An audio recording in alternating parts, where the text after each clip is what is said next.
Salve, gente! Tudo bem? Sejam bem-vindos a mais uma apresentação de Mecânica Clássica 1. Como o título já sugere, aqui a gente vai falar dos fundamentos de um movimento de um sistema de partículas. Ou seja, a gente vai tentar pegar aquilo que a gente aprendeu para o movimento de uma única partícula e generalizar para um sistema, tá bom? Mais especificamente, a gente vai explorar quais são as consequências do princípio do determinismo newtoniano, ou seja, a segunda lei, para o movimento de um sistema, tá bom? E isso vai acarretar em definições importantes, como, por exemplo, do momento linear total de um sistema, da energia mecânica total de um sistema, mas essas coisas vão surgir naturalmente à medida que a gente explora as consequências do PDN, tá bom? Então, sem mais delongas, vamos lá. Bom, começando bem do começo, um sistema de partículas é simplesmente um conjunto de partículas que se movimenta segundo as leis da mecânica, tá bom? Então, se a gente olha para a figura aqui, a gente tem essas três partículas aqui, tá certo? Elas perfazem um movimento indicado aí pelas linhas coloridas que acabaram de aparecer, e isso então constitui um sistema de três partículas, tá certo? É claro que na prática a gente vai querer descrever o movimento dessas partículas, então a gente precisa de um sistema de coordenadas, tá bom? E as funções, os vetores que acabaram de aparecer aí são indicativos das funções de movimento R1, R2 e R3, que vão então descrever analiticamente o movimento dessas partículas, tá bom? Se o sistema não tem mais nenhum outro qualificador, é isso. As funções R1, R2 e R3 estão sujeitas apenas ao princípio do determinismo newtoniano, ou seja, vão ser determinadas a partir das interações aqui das forças que elas fazem entre si, que podem ser das mais diversas naturezas, e é isso. Isso é um sistema de três partículas. A generalização para um sistema de N partículas é bastante óbvia, a gente só não fez aqui para um número maior, para não confundir muito o desenho, tá bom? Mas o que funciona para 3 vai funcionar essencialmente da mesma forma para N. Sistemas de partículas podem, claro, ser divididos em subsistemas. Para ilustrar isso, vamos considerar esse sistema de partículas aqui, né, com N partículas no total, e vamos dividir então esse sistema em dois, tá certo? Um sistema S1, que tem N' partículas, né, N' claramente menor do que N, tá certo? E um sistema S2, que tem N menos N' partículas, tá bom? Então, esses sistemas estão aqui e esses sistemas são tão bons quanto o sistema original, tá certo? É um conjunto de partículas que perfazem seus movimentos, né? Então, vou tentar desenhar né? Então, essa partícula 1 aqui perfaz esse movimento, a partícula 2 executa esse outro movimento aqui, tá certo? É um conjunto de partículas que se movimenta obedecendo às leis de Newton, tá bom?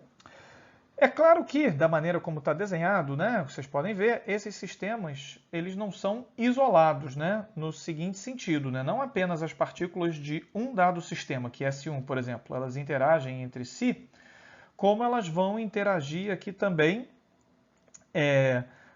umas com as outras, mas pertencendo a sistemas diferentes. Né? Então, a partícula aqui, né, de S2 vai, por exemplo, interagir com essa partícula aqui vai interagir com essa partícula aqui, além de, claro, né, interações entre elas aqui. E isso faz, então, com que esses sistemas sejam ditos não isolados. Né? As partículas de um interagem com as partículas de outro, tá bom? Agora, se a gente some com um dos sistemas, por exemplo, com S2, e aí vou apagar todas essas coisas aqui que a gente desenhou, agora a gente tem o que a gente chama de um sistema isolado, tá bom? Ou seja, essas partículas, né? Partículas que vão de essas N' partículas, elas não interagem com ninguém além das próprias partículas aqui, né? Do próprio sistema S1. Então, esse sistema aqui está dito isolado, não tem nenhum campo externo também, né? Essas partículas não estão, por exemplo, no campo gravitacional de nenhum planeta, por hipótese. Então, esse sistema S1 é dito isolado e cada uma das partículas desse sistema, então, obedece, né? Aqui é MI, desculpem, né? Cada iésima partícula desse sistema obedece, então, né, a equação de Newton aqui para ela, onde a gente já tem aqui, né, a gente já não escreveu aqui a dependência no tempo, né? Não vai ter a dependência temporal aqui, a gente já não escreveu, porque a gente já aprendeu que a dependência temporal denota isso, né? Que o sistema não está isolado, existe algum agente externo aí influenciando. Como a gente está supondo que o sistema está isolado, a gente já não precisa mais escrever isso aqui. Bom, vamos considerar agora um sistema de N partículas, mas que não esteja necessariamente isolado, ou seja, podem haver outras partículas aqui exercendo sua influência no sistema, pode haver um corpo externo, extenso, grande, fazendo uma força, como por exemplo a força da gravidade aqui nessas partículas, tá bom? Não importa qual seja a natureza específica, a única coisa que a gente está preocupado aqui é com o fato de que esse sistema não está necessariamente isolado, tá bom? Ele está possivelmente sob a influência de objetos externos. E assim sendo, cada uma das partículas desse sistema vai estar sujeita à segunda lei na forma completa, né? No sentido de que a aceleração aqui de cada uma das partículas vai depender das posições de todas, das velocidades de todas e, porventura, do tempo, que codifica esse fato de que o sistema não está isolado e de que existem agentes externos, tá bom? Bom, utilizando o princípio da superposição uma vez, a gente pode escrever essa força total aqui como sendo a força, como sendo o somatório de forças internas, que são apenas as forças que as partículas internas ao sistema fazem umas nas outras, e as forças externas, que são as forças que os objetos externos fazem em cada uma das partículas, tá bom? Utilizando uma segunda vez o princípio da superposição, a gente já pode escrever, e aqui a gente já está fazendo isso, que a força que uma partícula sofre, digamos essa aqui, ela vai sofrer uma força que essa partícula faz, ela vai sofrer uma força que essa partícula faz, vai sofrer uma força que essa partícula faz, vai sofrer uma força que a última partícula lá faz, tá certo? E a soma de todas essas forças vai ser simplesmente, então a soma aqui na partícula 2, vai ser simplesmente a soma que todas as partículas fazem, de 1 até n, sendo que tem que ser diferente aqui de 2, tá certo? Soma que cada uma das partículas fazem sobre ela, tá certo? E aí, então, a gente usa o fato de que a força que apenas uma partícula faz na outra depende apenas das posições do par e das velocidades do par, e não depende aqui do tempo, porque justamente é uma força interna, tá? É apenas a força que a partícula faz, então não cabe essa dependência temporal, tá bom? Substituindo, então, essa expressão ali em cima, a gente fica com a expressão que, enfim, está desenhada, tá certo? E aí a gente então pode escrever uma equação para cada uma das partículas do sistema. Aqui faltou 3 pontinhos, né, para mostrar aqui, né, 3 pontinhos aqui, 3 pontinhos aqui, tá certo? E ao somar todas essas contribuições, uma coisa bastante interessante acontece. Desculpe.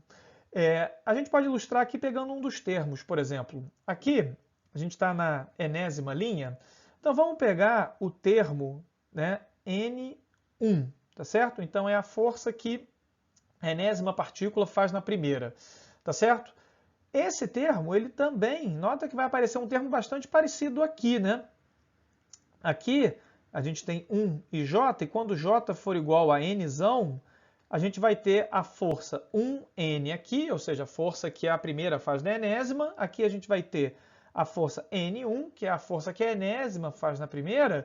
E aí, utilizando o princípio da proporcionalidade das acelerações, a gente lembra que F1N, vou escrever aqui em cima para facilitar. A gente lembra que F1N é igual a menos Fn1. Então, ao somar, né, quando a gente for fazer a soma, que é o que vai aparecer ali, né? A gente for fazer a soma aqui, essas coisas vão cancelar e todas as contribuições internas, na verdade, vão cancelar. E deixando com a soma, quando a gente fizer a soma, nos deixando apenas no lado direito com as contribuições que vêm das forças externas, tá certo? E é claro que aqui no lado esquerdo a gente tem simplesmente a soma de todas as massas vezes aceleração aqui, tá bom? Isso é muitíssimo interessante, porque então, e aí deixa eu só apagar aqui para poder não bagunçar muito o desenho, isso é muito interessante, porque então, ao definir essa quantidade que acabou de aparecer, esse vetor posição de um certo ponto, tá certo? Que está definido por isso aqui, a gente pode então daqui, vou envolver aqui, a gente pode daqui passar para cá, tá certo? Ou seja, escrever essa equação aqui como se fosse uma equação de movimento para esse único ponto que, por sua vez, está dotado dessa massa m, que é simplesmente a soma das massas de todas as partículas, e este movimento deste ponto imaginário vai estar determinado unicamente pela soma das forças externas, que a gente está chamando aqui simplesmente de F externo. Esse ponto muito especial, que é um ponto aqui, né? Enfim, digamos que ele esteja aqui, está sendo que vai se movimentar como se as únicas forças que atuassem sobre ele fossem as forças externas, e ele vai se movimentar de acordo com o somatório dessas forças, ele vai ser chamado o centro de massa do sistema, tá certo? E vai ser um ponto, um conceito e um ponto importantíssimo para o nosso estudo de sistema de partículas. Assim como as noções de momento linear, energia mecânica, momento angular, etc., foram muito úteis para o estudo da mecânica de uma partícula, essas quantidades também vão ser muito úteis quando associadas a um sistema de partículas, tá bom? Que eu vou denotar agora por SP, tá certo? SP não é São Paulo, e sim sistema de partículas, tá bom? Então, voltando aqui para o nosso sistema de N partículas, a gente pode definir o momento linear de um sistema de partículas, o momento linear é representado aqui pela letra maiúscula P, como simplesmente, claro, a soma dos momentos lineares individuais, que por sua vez, simplesmente a soma dos MVs, tá certo? Cada uma dessas partículas aqui tem uma certa velocidade, né? Enfim, aqui é V1, aqui é V2, etc. E o momento linear é simplesmente a soma de todos esses MVs, tá certo? Calculando-se então a derivada deste momento total, a gente simplesmente substitui o somatório dos MVs, tá certo? A derivada, ela pula aqui o somatório, a massa não depende do tempo, então a gente deriva simplesmente a função velocidade aqui, a gente chega então na aceleração, e como a gente já viu, esse somatório aqui, ele pode ser escrito em termos do centro de massa, tá certo? Esse somatório aqui é simplesmente mzão R, dois pontos do centro de massa, que por sua vez é igual a simplesmente o somatório das forças externas, tá certo? Então, a variação do momento total do sistema, ela é igual simplesmente ao somatório das forças externas. Forças internas nada podem fazer para mudar o momento total do sistema, tá certo? Em particular, se essas forças externas, somatório das forças externas for zero, elas nem precisam estar ausentes, basta que a soma das forças externas sejam nulas, que o momento total do sistema é conservado. Ele vai ser uma constante ao longo de todo o movimento das partículas, que não precisam ter o seu momento individual constante. Os momentos das partículas individuais podem mudar à vontade, mas se o somatório das forças externas der zero, esse momento aqui está conservado, tá bom? Mais ainda, a introdução da noção aqui de centro de massa dá uma interpretação muito bacana para essa conservação do momento, porque é como a gente está vendo aqui, né? Se as forças externas são nulas, isso quer dizer, vindo aqui para cima no slide, que mr dois pontos cm dá zero, tá certo? O que quer dizer então que o r ponto cm, que é simplesmente a velocidade do centro de massa, é uma constante, tá certo? Ou seja, num sistema de partículas, tão complicado quanto ele seja, o movimento das partículas pode ser absolutamente maluco, mas se o somatório das forças externas for nulo, então o centro de massa, que por exemplo, digamos, esteja aqui, ele vai seguir uma linha reta, ele vai executar um MRU aqui, tá certo? Desde que os somatórios das forças externas sejam zero, tá certo? Então a conservação do momento dá origem a essa noção aqui, né? desculpem, está associado a essa noção aqui, que o centro de massa do sistema ele perfaz um movimento em linha reta e com velocidade constante. E, finalmente, mesmo nos casos onde o momento total não é conservado, ou seja, dPdt é igual aqui ao somatório das forças externas que não é zero, ainda assim a gente vai poder falar do teorema impulso-momento linear, assim como a gente falou dele lá no caso de movimento de uma única partícula, tá bom? Então, considerando aqui um sistema de N partículas em movimento, enfim, a gente faz igual lá no segundo slide, só desenhamos o movimento de 3 aqui para não poluir o desenho, mas a gente pode ter várias outras partículas aqui, tá certo? A gente tem N partículas. Temos aqui, digamos, um centro de massa, né, que está, sei lá, né, aqui, e aí ele perfaz aqui um movimento também esquisito, uma vez que o momento não é conservado. Então, um sistema aí, em princípio, complicado. Mas, não importa qual seja o sistema, a gente pode voltar aqui nessa equação e simplesmente integrá-la no tempo, tá certo?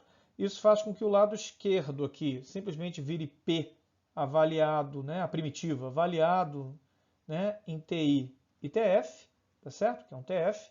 Enquanto que o lado direito fica a integral de F dt, também avaliado aqui de TI até TF. Tá bom? Esta equação aqui pode ser reescrita como o lado esquerdo é simplesmente a variação do momento total entre TI e TF, e o lado direito aqui, em analogia ao caso lá de uma única partícula, ele é o impulso externo, tá certo? Porque ele é o impulso provocado pelo somatório das forças externas, tá certo? Então a variação do momento linear de um sistema é dada essencialmente pela soma das forças externas que atuam sobre o sistema, tá bom? Esse é um resultado bastante importante. É claro que o cálculo explícito, e eu chamo a atenção até, mudando a notação aqui para o R, né, chamando de φ, que é a notação lá do Marcos do Farina para a função de movimento, como essas funções dependem do tempo, é claro que essa integral pode ser muito complicada, tá? Dependendo dos casos específicos, mas o fato é que conceitualmente a variação do momento total do sistema só vai depender das forças externas, tá bom? Isso é muito importante, esse resultado aqui é um resultado bastante poderoso, na verdade, apesar de parecer bastante complicado, ele vai ser bastante útil, a gente vai utilizar ele em alguns momentos aqui no curso, tá bom? E, enfim, algo que vocês precisam guardar bem, tá certo? Acho que por essa apresentação aqui tá bom, a gente vai continuar na próxima com energia de um sistema, com momento angular de um sistema, com talvez alguns exemplos, tá? Mas nessa apresentação acho que a gente pode parar por aqui. Então, espero que vocês tenham gostado e até a próxima.